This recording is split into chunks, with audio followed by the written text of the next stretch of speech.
Hello दोस्तों, स्वागत है आप सभी का आपके अपने YouTube channel AJ education and blogs पर।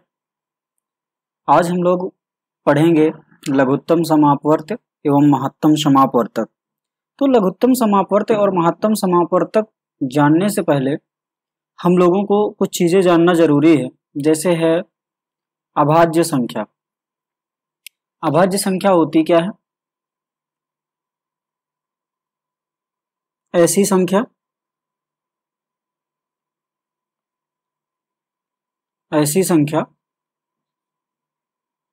जिसके केवल दो गुणनखंड होते हैं। एक तो एक होता है, दूसरी वह संख्या स्वयं होती है। केवल दो ही गुणनखंड होंगे, एक एक होगा और दूसरी वह संख्या स्वयं होगी। इसके उदाहरण हो जाएंगे 2, 3, 5, 7, 11, 13, 17, 19, 23, 29, 31, 37, 41, 43, 47, 53, 59, 61, 67, ऐसे करके इनफाइनाइट तक। अब हम लोग आगे देखते हैं भाज्य संख्या। भाज्य संख्या क्या होती है?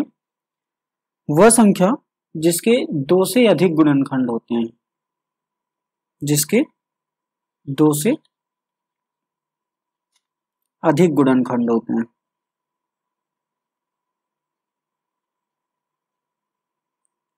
जैसे मान लो 12 है तो इसके गुणनखंड क्या क्या हो जाएंगे?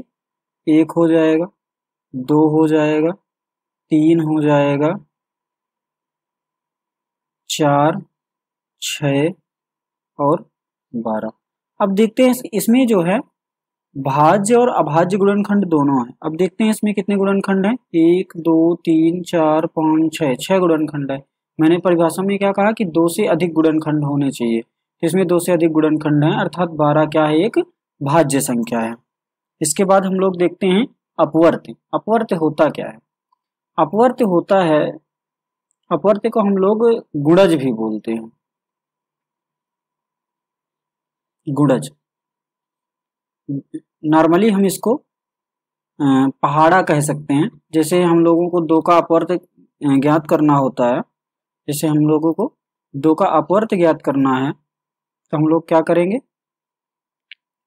2, 4, 6, 8, 10 ऐसे करके दो के अपवर्त्य जितने चाहें उतने अपवर्त्य ज्ञात कर सकते हैं। कोई भी संख्या हो, किसी भी संख्या के अनंत अपवर्त्य हो सकते हैं। जो अपवर्त्यों की संख्या होती है वो अनंत होती है। कोई भी संख्या हो उसके अपवर्त्य अनंत हो सकते हैं। इसके बाद हम लोग देखते हैं अपवर्तक, किसी भी संख्या को पूरी तरह विभाजित करने वाली संख्या, पूरी तरह विभाजित करने वाली संख्या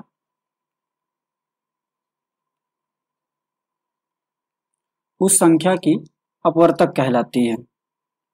अपवर्तक को हम लोग गुणनखंड भी कह सकते हैं,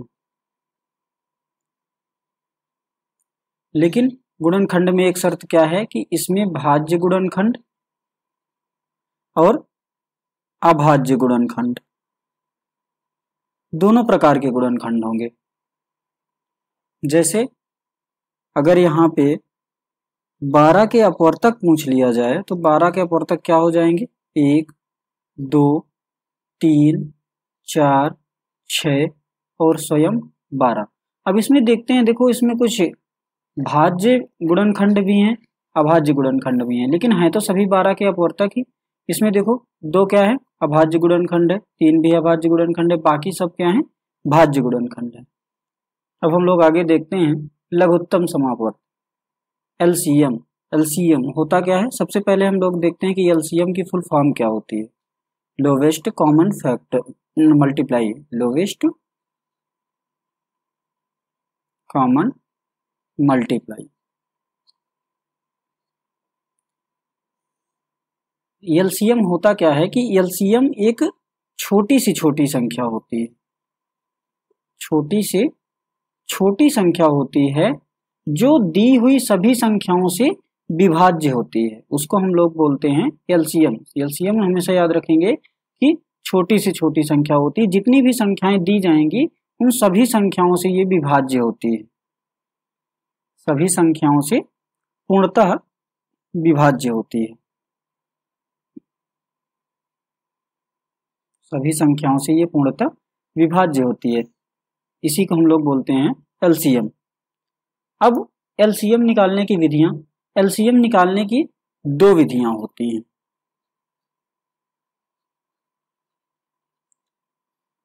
एक होती है गुणनखंड विधि और दूसरी है हमारी, एक होती है गुणनखंड विधि और दूसरी हमारी है भाग विधि।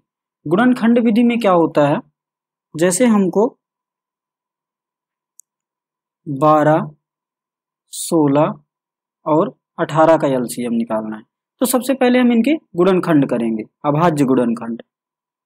तो 12 के अभाज्य गुणनखंड हो जाएंगे 2, 2 और 3, 2 दूना 4 3 12। इसके बाद हम लोग 16 के अभाज्य गुणनखंड करेंगे, 2 दूना 4 दूना 8 और दूना 16। इसके बाद हम लोग 18 के अभाज्य गुणनखंड करेंगे, तो 2 दूना 4, सॉरी यहाँ 2 नहीं होगा,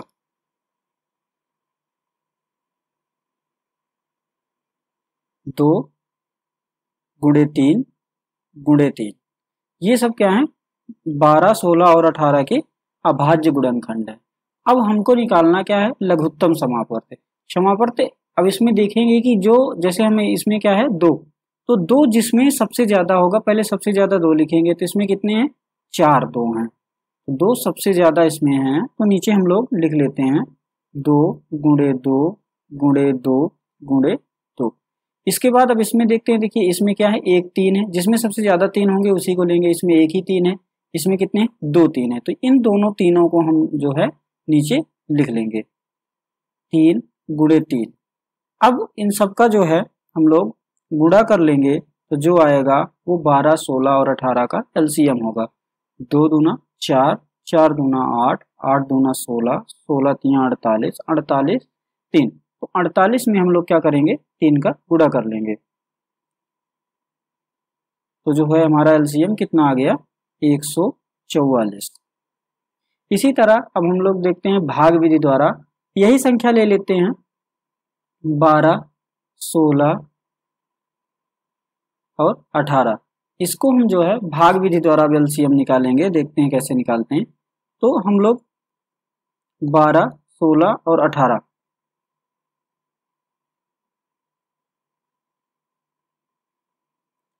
सबसे छोटी अभाज्य संख्या हमारी 2 है, तो 2 से काटेंगे, 2 से यहाँ 6 और यहाँ 8, यहाँ 18।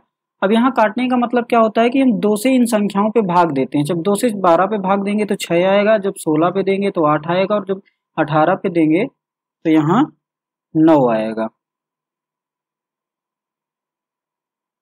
काटने का मतलब यही होता है। और देखिए जब तक 2 से कोई भी संख्या इसमें कटेगी तब तक हम काटते रहेंगे। अब देखो अभी कट रहा है, तो यहाँ फिर से 2 से काटेंगे, तो जब 2 से इसको 6 को डिवाइड करेंगे तो कितना आएगा 3 आएगा, और यहाँ 4, यहाँ 9 ही रहेगा, क्योंकि 9 जो है 2 से नहीं कटता है। इसके बाद देखेंगे 3 तो कटेगा नहीं, अभी 4 कटेगा, तो अभी फिर से हम 2 से काटेंगे इसको, तो यहाँ 3 और यहाँ 2, यहाँ 9। अब देखते हैं इसमें 3 नहीं कट रहा है, लेकिन अभी हमारा 2 कटेगा, तो हम अभी फिर से एक बार इसको काटेंगे, तो यहाँ कितना आ जाएगा 3, यहाँ 1 और यहाँ 9 ही रहेगा। अब इसके बाद 2 से कोई कटने वाली इसमें संख्या नहीं बची है, तो 2 के बाद जो अभाज्य संख्या आती है वो 3 आती है, तो 3 से जब संख्याएं कट रही हैं तो हम 3 से काटेंगे, 3 एकम 3, 1 ही रहेगा, और ये 3 त्रिज्या 9। अब यहाँ पे फिर से देखते हैं कि 3 से एक बार और डिवाइड होगा, तो इसको हम लोग 3 से काटेंगे, 1 1 और 1। अब देखते हैं एलसीएम क्या होता है। तो एलसीएम के लिए जिन संख्याओं से हमने काटा है, इन सभी संख्याओं से, इनसे, तो इनको हम लोग इसी में लिख के गुणा कर लेंगे, 2 गुणे 2 गुणे 2 गुणे 2 गुणे 3 गुणे 3, गुणा करेंगे 2 दूना 4, 4 दूना 8, 8 दूना 16, 16 3 48, 48 ठीक है 144। तो हमारा एलसीएम कितना हो गया 144। अब हम लोग आगे देखते हैं। अब देखते हैं महत्तम समापवर्तक निकालने की विधियां। महत्तम समापवर्तक निकालने की भी दो विधियां होती हैं, इसकी भी दो विधियां होती हैं। पहली विधि है हमारी गुणनखंड विधि और दूसरी विधि हमारी भाग विधि। पहले हम लोग गुणनखंड विधि से देखते हैं। 12, 24 और 36 का मान लो हमको महत्तम समापवर्तक निकालना है, यानी कि एचसीएफ निकालना है। तो सबसे पहले हम इसका, जब गुणनखंड विधि है तो सबसे पहले हम इसका गुणनखंड करेंगे, अभाज्य गुणनखंड करेंगे। तो 12 का कितना हो जाएगा 2 दूना 4 3 12। इसके बाद 24 का 2 दूना 4 दूना 8 ठीक 24। इसके बाद आता है 36। तो 36 का निकालेंगे, गुणनखंड करेंगे तो 2 दूनी 4 3 12 और 3 36। अब यहाँ पे ध्यान देने योग्य बात यह है कि इसमें हम लोग निकाल रहे हैं महत्तम समापवर्तक। तो हम लोग देखते हैं कि जो संख्याएं इनमें तीनों में होंगी, जितने संख्याएं दी रहेंगी सभी संख्याओं में जो होंगी उन्हीं को हम लेंगे। यहाँ से देखते हैं कि 2, ये वाला जो 2 है वो सभी में है। इसके बाद अभी एक 2 और है, ये वाले सभी में है। इसके बाद देखते हैं कि जो 3 है, ये 3 भी सभी में है। बाकी जो जिसका पेयर नहीं बन रहा है, सब में नहीं है, उसको हम लोग छोड़ देंगे। जैसे ये 3 का पेयर नहीं बन रहा है, इसको छोड़ देंगे। ये 2 का पेयर नहीं बन रहा है, इसको भी छोड़ देंगे। इसके बाद हम लोग क्या करेंगे, जितने का पेयर बन रहा है उसको नीचे लिख लेंगे। यहाँ 2 गुणे 2 गुणे 3, और एक ही बार लिखेंगे। ये नहीं कि यहाँ से यहाँ 3 पेयर हैं तो 3 बार रिपीट कर दें, नहीं, एक ही बार लिखेंगे। इसके बाद हम लोग क्या करेंगे, इनका गुणा कर लेंगे। 2 दूना 4, 4 3 12। तो जो ये सीएफ आया हमारा वो कितना आ गया 12 आ गया। अब हम लोग इन्हीं संख्याओं को भाग विधि से देखते हैं कि भाग विधि से कैसे ये सीएफ निकालते हैं। अब देखते हैं यहाँ सबसे पहले जो सबसे छोटी संख्या है उससे उसके बड़ी वाली संख्या में भाग देंगे। तो 12 दूना 24 पूरा कट गया। अब यहाँ पे इससे हमसे कोई लेना देना नहीं है, हम यहाँ देखते हैं कि किस संख्या से हमारा कटा है पूरी तरह। तो हमारा पूरी तरह किस संख्या से कटा है 12 से। तो जिस संख्या से पूरी तरह कटा है उससे हम दूसरी वाली संख्या, जिसमें हमने अभी कुछ नहीं किया है, इसमें हम भाग नहीं दिए, तो इस पे भाग देंगे। फिर से हम इससे भाग देंगे 36 पे। तो 12 3 36।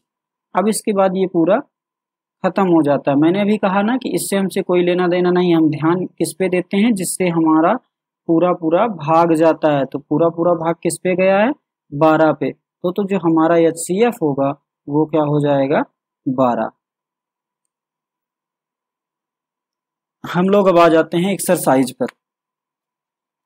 एक्सरसाइज पर देखते हैं कि इसमें है कि किस विकल्प की अभाज्य संख्याएं हैं। तो अभाज्य संख्याएं देखो, अभी मैंने बताया जिसके दो से, जिसमें मात्र 2 गुणनखंड होते हैं, एक 1 और दूसरा वह संख्या स्वयं होती है। तो अब यहाँ पे देखते हैं कि पहले वाले में 2, ये तो अभाज्य है, 4 और 6 ये भाज्य हैं, तो ये विकल्प नहीं होगा। दूसरे वाले में भी 4 6 हैं, ये भी भाज्य है, ये भी नहीं होगा। इसमें 4 है, ये भाज्य है, ये भी नहीं होगा। इसके बाद नंबर आता है दा का। तो यहाँ पे क्या हो जाएगा 1 2 3, जबकि एक क्या है, ना तो भाज्य है और ना ही अभाज्य है। लेकिन यहाँ जितने विकल्प दिए गए हैं, विकल्प के हिसाब से ऑप्शन डी ही सही होगा। इसके बाद क्या कह रहे हैं 9 12 और 18 का लासा। तो लासा निकालने के लिए भी मैंने तरीका बताया, भाग विधि और गुणनखंड विधि। तो देख लेते हैं 9 12 और 18 का लासा।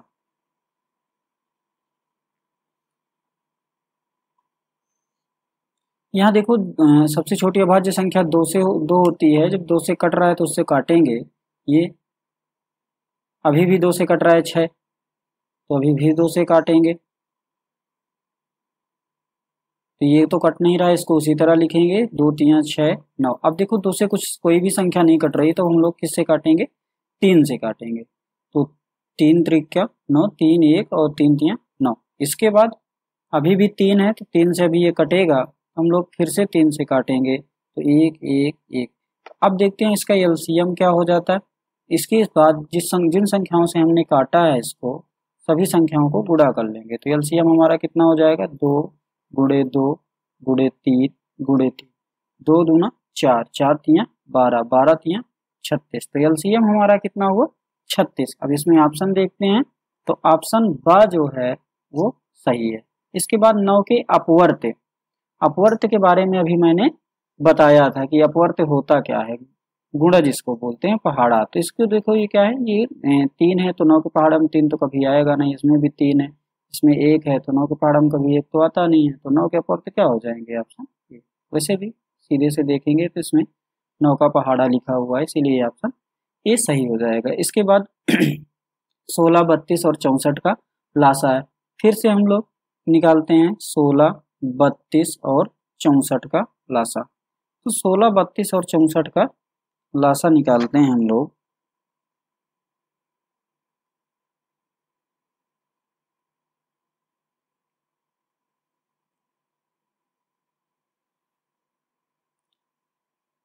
सबसे पहले 2 से डिवाइड करेंगे, तो 2 से करेंगे तो 8 16 और ये 2 से काटेंगे तो 32 दूना 64।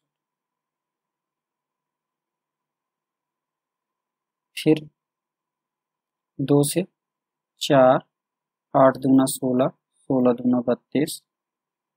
फिर 2 से 2 4 दूना 8, 8 दूना 16। फिर 2 से काटेंगे 1, 2 दूना 4, 4 दूना 8। फिर अभी 2 से काटेंगे 1 1 और ये 2। फिर अभी 2 से कटेगा तो 1 1 1। अब तो इससे ज़्यादा कुछ कटने की संभावना है नहीं। इसके बाद इन सबको गुणा कर लेंगे हम लोग। जिन संख्याओं से अभी हमने काटा है, इनसे सबसे इसको गुणा कर लेंगे, तो 2 गुणे 2 गुणे 2 गुणे 2 गुणे 2 गुणे 2। अब सबका गुणा करेंगे तो 2 दूना 4, 4 दूना 8, 8 दूना 16, 16 दूना 32, 32 दूना 64। तो हमारा एलसीएम कितना आ गया, 64 आ गया। इसमें ऑप्शन ए सही हो जाएगा। इसके बाद अगला क्वेश्चन है क्वेश्चन नंबर 6। क्या कह रहा है, 56 70 और 84 का लघुत्तम समापवर्त। 56 70 और 84 का। फिर से वही काम करेंगे,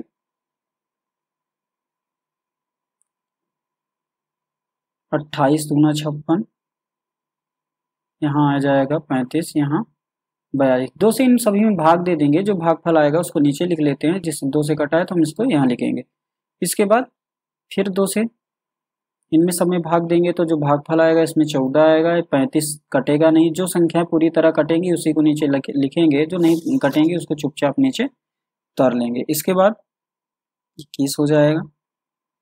फिर अभी 14 2 से कटेगा, तो 2 से काटेंगे 7, यहाँ आया 35 और यहाँ 21। अब देखते हैं, देखो 7 जो है 2 से कटेगा नहीं, ना 35 कटेगा ना 21 कटेगा, तो अब हम लोग किससे काटेंगे, 3 से। जब हम लोग 3 से काटेंगे तो देखो 7 तो कटेगा नहीं, 35 भी नहीं कटेगा, लेकिन 21 कट जाएगा। तो हमने क्या कहा था कि अगर एक भी संख्या कट रही है तो उसको हम लोग काटेंगे। तो यहाँ 35 और यहाँ 21 कट रहा है 3 7 बार। अब देखते हैं 5 से 7 तो कटेगा नहीं, लेकिन 35 कटेगा कितनी बार में, 7 बार में। अब 7, अब हम लोग इसका सबका जिन संख्याओं से हमने काटा है, इनसे इन संख्याओं से इनका हम लोग गुणा कर लेंगे, तो वही हमारा क्या हो जाएगा, एलसीएम हो जाएगा। तो 2 गुणे 2 गुणे 2 गुणे 3 गुणे 5 गुणे 7। अब गुणा कर लो,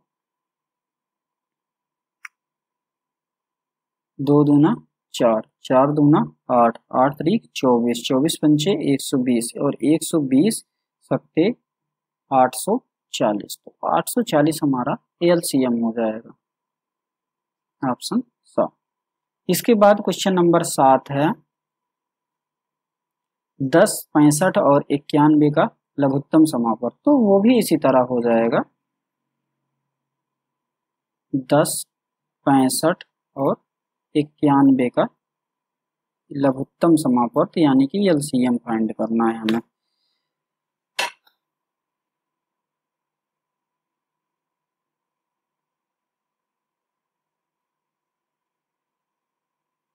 तो अब देखते हैं 2 से क्या कटेगा, 10 तो कटेगा ही, 5, यहाँ 65 हो जाएगा, यहाँ 91।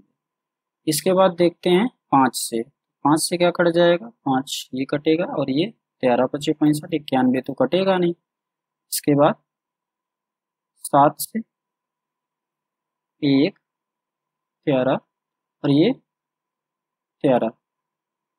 इसके बाद 11 से काटेंगे तो ये कितना हो जाएगा। अब इसका एलसीएम निकालेंगे तो फिर वही प्रोसेस करेंगे, इनका सबका मल्टीप्लाई कर देंगे, 2 गुणे 5 गुणे 7 गुणे 13, कितना हो जाएगा, 5 दूना 10, 10 सत्ते 70 और 70 में 13 का गुणा करेंगे तो 910। तो हमारा एलसीएम कितना आ गया, 910, इसलिए ऑप्शन सा जो है सही हो जाता है। इसके बाद इसका जो है गुणनखंड विधि द्वारा एलसीएम ज्ञात करना है। तो गुणनखंड विधि द्वारा इन दोनों क्वेश्चन से मैं एक क्वेश्चन बताऊंगा, एक क्वेश्चन आप लोगों को खुद करना है।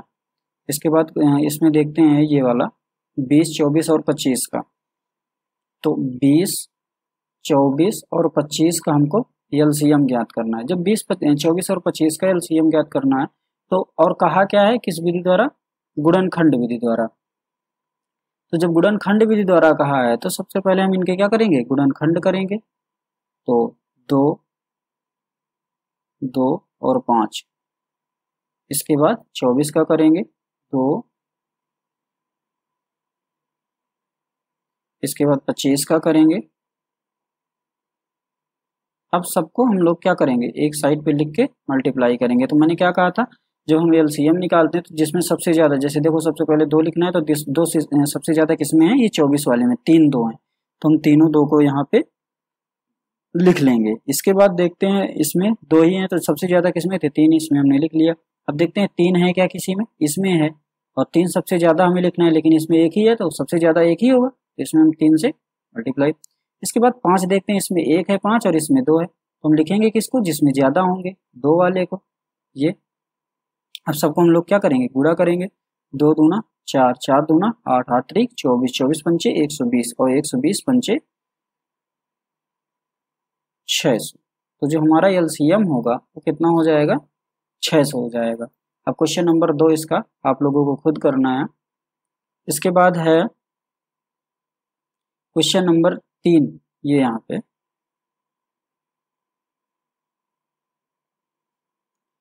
10, 12 और 15 का एलसीएम भाग विधि द्वारा गुणनखंड ज्ञात करके करिए। इसमें भाग विधि द्वारा करना है, जैसा कि मैंने अभी बताया था 10, 12 और 15 का।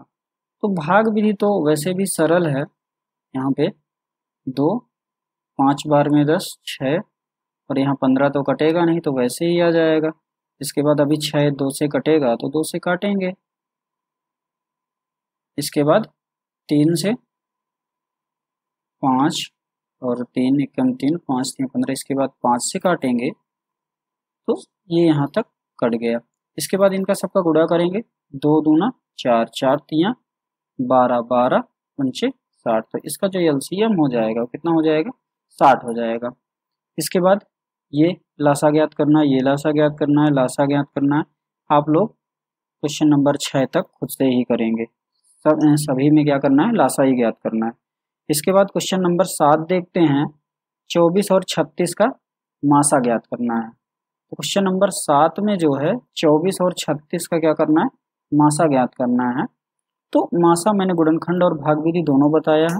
अब देखते हैं इसमें भाग विधि अप्लाई करते हैं। भाग विधि वैसे इजी होती है, तो मैंने क्या कहा था, छोटी वाली संख्या से उससे बड़ी वाली संख्या में भाग देते हैं। तो एक बार जाएगा 24 एकम 24, तो यहाँ कितना बचा 2 और यहाँ 1। अब देखो यहाँ पे इससे भाग तो जाएगा नहीं, तो अब हम लोग क्या करेंगे, ये वाली संख्या पे जो इसका रिमाइंडर बचा है, शेषफल जो बचा है उससे भाग देंगे। ये 12 से हम 24 में भाग दे देंगे, तो 12 दूना 24, ये इससे पूरी तरह खत्म हो गया। और मैंने कहा क्या था कि जिससे भाग देते हैं उसको हम लोग ध्यान में रखेंगे, तो हमने भाग दिया है 12 से, तो इसका HCF कितना हो जाएगा, HCF यानी कि मासा कितना हो जाएगा 12। इसके बाद अगला क्वेश्चन देखते हैं हम लोग, क्वेश्चन नंबर 8 है। क्या कह रहा है कि तीन प्रकार के शरबत 341, 372 और 403 लीटर है, कितने छोटे से छोटे माप के बर्तन शरबतों से अलग अलग भरे जा सकते हैं। तो सबसे पहले हम लोगों को माप निकालने के लिए इन सभी का मासा निकालना होगा। किसका किसका, 341, 372 और 403 का। तो इनका मासा निकालेंगे तो 341 से इसको डिवाइड करेंगे, किसको 372 को, तो एक बार जाएगा 341, 2 में से 1 माइनस करेंगे 1 आएगा, 7 में से 4 माइनस करेंगे 3 आएगा। इसके बाद देखो रिमाइंडर बच रहा है, फिर मैंने क्या कहा था कि इसको भाग देंगे, तो यहाँ पे क्या करेंगे 31 से 341 में भाग देंगे, तो 31 एक बार जाएगा सबसे पहले, यहाँ आया 3, यहाँ 1, फिर से अभी एक बार जाएगा, तो कितना आया 31, यहाँ से पूरा खत्म हो चुका है। अब देखो किससे खत्म हुआ है, 31 से, तो 31 से जो है जो तीसरी संख्या है इसमें भी हम लोग क्या करेंगे भाग देंगे, तो हम लोग 31 से 403 में भी भाग देंगे, तो 31 एकम 31, यहाँ आएगा 9, ये आएगा 3, तो 31 तियां 93।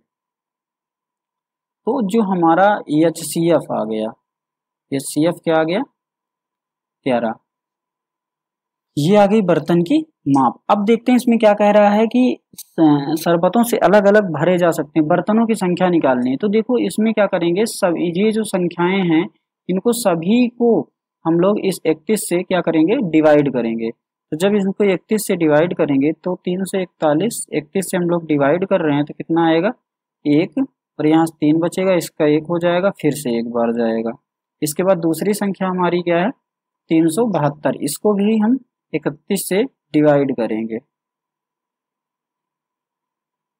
तो यहाँ पे क्या आ जाएगा 31 एक बार, और ये 6 2, तो 31 2 बार चला जाएगा। इसके बाद हमारी तीसरी संख्या है क्या 403, तो इसको भी हम लोग क्या करेंगे 31 से डिवाइड करेंगे। जब 31 से डिवाइड करेंगे इसको तो कितनी बार जाएगा 31 एक बार जाएगा पहली बार, फिर यहाँ 9 आएगा, यहाँ 3 हो जाएगा, तो कितनी बार जाएगा 3 बार। अब देखो यहाँ पे कितना आ गया 11 बर्तन इसके, 12 बर्तन इसके और 13 बर्तन इसके, लेकिन इसके क्या पूछा है कुल बर्तन। तो जब टोटल बर्तन की संख्या बर्तन निकालेंगे तो कितना, इनको सबको क्या करेंगे ऐड कर देंगे, 11 + 12 + 13, तो जब इनको ऐड करेंगे तो कितना हो जाएगा 36। तो बर्तनों की संख्या कितनी आ गई 36 आ गई। इसके बाद हम लोग अगला क्वेश्चन देखते हैं, क्वेश्चन नंबर 9। क्वेश्चन नंबर 9 देखते हैं कि एक आंगन की लंबाई 4 मीटर और चौड़ाई, तो यहाँ पे सबसे पहले हम लोग देखते हैं ये कोई आंगन है, इसकी जो है लंबाई 4 मीटर 4 सेंटीमीटर है और चौड़ाई 8 मीटर 82 सेंटीमीटर है। अब क्या कह रहा है कि इसमें एक ही भुजा के माप के वर्गाकार पत्थर लगाने, बड़े से बड़े पत्थर की भुजा ज्ञात करिए। तो सबसे पहले देखो कोई भी क्वेश्चन सॉल्व करना होता है तो ये 2 यूनिट में दिया है मीटर और सेंटीमीटर में, तो इसको सबसे पहले 1 यूनिट में कन्वर्ट करेंगे हम लोग, इसको सेंटीमीटर में कन्वर्ट करते हैं। तो 1 मीटर इक्वल टू कितना होता है 100 सेंटीमीटर। तो यहाँ देखो 4 मीटर है, ये 4 मीटर में कितना हो जाएगा 400 सेंटीमीटर प्लस 4 सेंटीमीटर ये भी तो है, तो इसको ऐड कर देंगे तो टोटल कितना हो जाएगा 404 सेंटीमीटर। इसी तरह इसमें देखेंगे 1 मीटर में जब 100 सेंटीमीटर होते हैं तो यहाँ कितना है 8 मीटर, तो 8 मीटर में कितना हो जाएगा 800 सेंटीमीटर, और ये कितना है 82 सेंटीमीटर, तो 82 को भी तो ऐड करेंगे इसमें, तो कितना हो जाएगा ये 882 सेंटीमीटर टोटल। अब देखते हैं जो ये इसका लंबाई है ये कितना हो गई 404 सेंटीमीटर और चौड़ाई कितनी हो गई 882 सेंटीमीटर। तो अब देखो इनके क्या कहा है कि बड़ी से बड़ी पत्थर की भुजा, तो जब भी कभी बड़ी से बड़ी आ जाए, हमेशा इस बात को ध्यान रखिएगा कि जब भी कभी बड़ी से बड़ी आ जाए तो हमेशा याद रखिएगा कि वो HCF की बात कर रहा है, यानी कि मासा की। तो जब इसकी बड़ी से बड़ी भुजा निकालनी है तो सबसे पहले हम इन दोनों संख्याओं का क्या निकालेंगे, मासा निकालेंगे। तो जब हम इन दोनों संख्याओं का मासा निकालेंगे तो अधिकतर हम लोग बड़ी संख्या में भाग विधि का यूज करते हैं। तो देखो 404 से हम लोग क्या करेंगे, 882 को डिवाइड करेंगे, कितनी बार जाएगा, 2 बार, 808। 12 में से 8 माइनस करोगे 4 और ये बचा 7, ये 7 आ जाएगा, खत्म। इसके बाद इसमें से 404 को कितनी बार जाएगा, 5 बार। तो 5 चौको 20, 2 और 7 पन्ना 35, 2 37, कितना आएगा, 4, ये 3, ये खत्म। इसके बाद मैंने क्या कहा था, इसको अब हम लोग यहाँ पे लाएंगे, कितनी बार जाएगा, 2 बार, कितना आया, 6। अब 6 से 34 को डिवाइड करेंगे तो 6 पंचे 30 आया, यहाँ 4। 4 से 6 को डिवाइड करेंगे तो 4 एकम 4, 2 आया। अब इस 2 से हम लोग किसको डिवाइड करेंगे, 4 से, तो 2 दूना 4। अब यहाँ जाके ये पूरा खत्म हुआ है, और खत्म किससे हुआ, किससे डिवाइड होके, 2 से। तो जो हमारा HCF आया है वो कितना आया, 2 आ गया। तो HCF हमारा 2 आया, मतलब कि इसमें क्या कह रहा है कि जो है बड़े से बड़े पत्थर की भुजा ज्ञात करिए। तो जो पत्थर की भुजा है वो तो आ गई, वर्गाकार जो पत्थर की भुजा कह रहा है ज्ञात करने के लिए, वर्गाकार पत्थर की भुजा, वो तो आ गई कितनी, 2 सेंटीमीटर। लेकिन अब इसमें क्या कह रहा है कि पत्थरों की संख्या भी बताइए। तो जब पत्थरों की, ये यहाँ कह रहा है कि पत्थरों की संख्या भी बताइए। जब पत्थरों की संख्या बतानी है तो हम लोग क्या करेंगे, पत्थरों की संख्या के लिए, जैसे ये हमारा क्या है, आंगन है, कितना था, 404 सेंटीमीटर, और ये कितना था, 882 सेंटीमीटर। अब इसके लिए हम लोग क्या करेंगे, यहाँ इसमें छोटी छोटी जब टाइल्स लगाई जाएंगी, ये वर्गाकार टाइल्स कितने कितने की, 2 सेंटीमीटर की। तो वर्ग आप लोग जानते ही हैं कि वर्ग में क्या होता है कि जैसे 2 सेंटीमीटर ये है तो 2 सेंटीमीटर ये भी होगी। इस वर्ग जो होता है, वर्ग की चारों साइड जो है आपस में बराबर होती है। तो हम लोगों को जब इसमें संगमरमर लगाना होगा या कोई भी टाइल्स लगानी होगी तो कहाँ पे लगाते हैं, इसके अंदर, और अंदर ये क्या होता है, उसका पूरा क्षेत्रफल होता है। तो जो क्षेत्रफल होता है तो क्या करेंगे, जितना बड़ा वाला क्षेत्रफल है ये पूरा, जहाँ पे आंगन का जो क्षेत्रफल है, जहाँ पे लगाना है हमको टाइल्स, उस क्षेत्रफल पे जो एक टाइल्स का क्षेत्रफल है उससे हम लोग क्या करेंगे, भाग दे देंगे। तो यहाँ पे क्या आ जाएगी, पत्थरों की संख्या आ जाएगी। तो पत्थरों की संख्या इज इक्वल टू क्या हो जाएगा, आंगन का क्षेत्रफल, आंगन का क्षेत्रफल बटे एक पत्थर का क्षेत्रफल,